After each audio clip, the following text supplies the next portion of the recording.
Ever wondered how to create your own raised garden bed? Raised garden beds offer a myriad of benefits, from superior soil quality and enhanced drainage to simplified maintenance. Creating your own raised garden bed can be a fun and rewarding project. So let's dive into how you can make your own. Before we start, gather all the necessary materials. You'll need lumber, screws, a drill, a level, and a tape measure for construction. Don't forget soil and your choice of plants or seeds. With these materials at hand, you're ready to start building your raised garden bed. Now that you have everything you need, it's time to build your raised garden bed. Begin by measuring your lumber. The length and width of your bed are up to you, but keep the height around 2 feet for easy access. Once measured, cut the lumber to the desired size. Next, assemble the frame.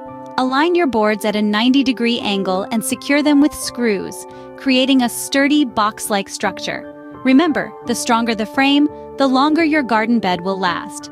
Once the frame is assembled, it's time to level your bed. Place it on your chosen spot and ensure it's flat. This is crucial for even water distribution to your plants.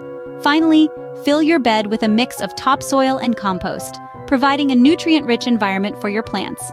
Then plant your seeds or plants and voila! And there you have it, your very own raised garden bed. Congratulations on building your raised garden bed. Just imagine the bounty of fresh, homegrown veggies and radiant flowers that'll soon be within reach. This easy, do-it-yourself project not only beautifies your garden, but also helps in efficient water use, easy weed control, and better pest management. So why not give it a try and experience the joy of gardening at a whole new level? If you found this video helpful, don't forget to hit the like button and subscribe to our channel for more gardening tips and tricks.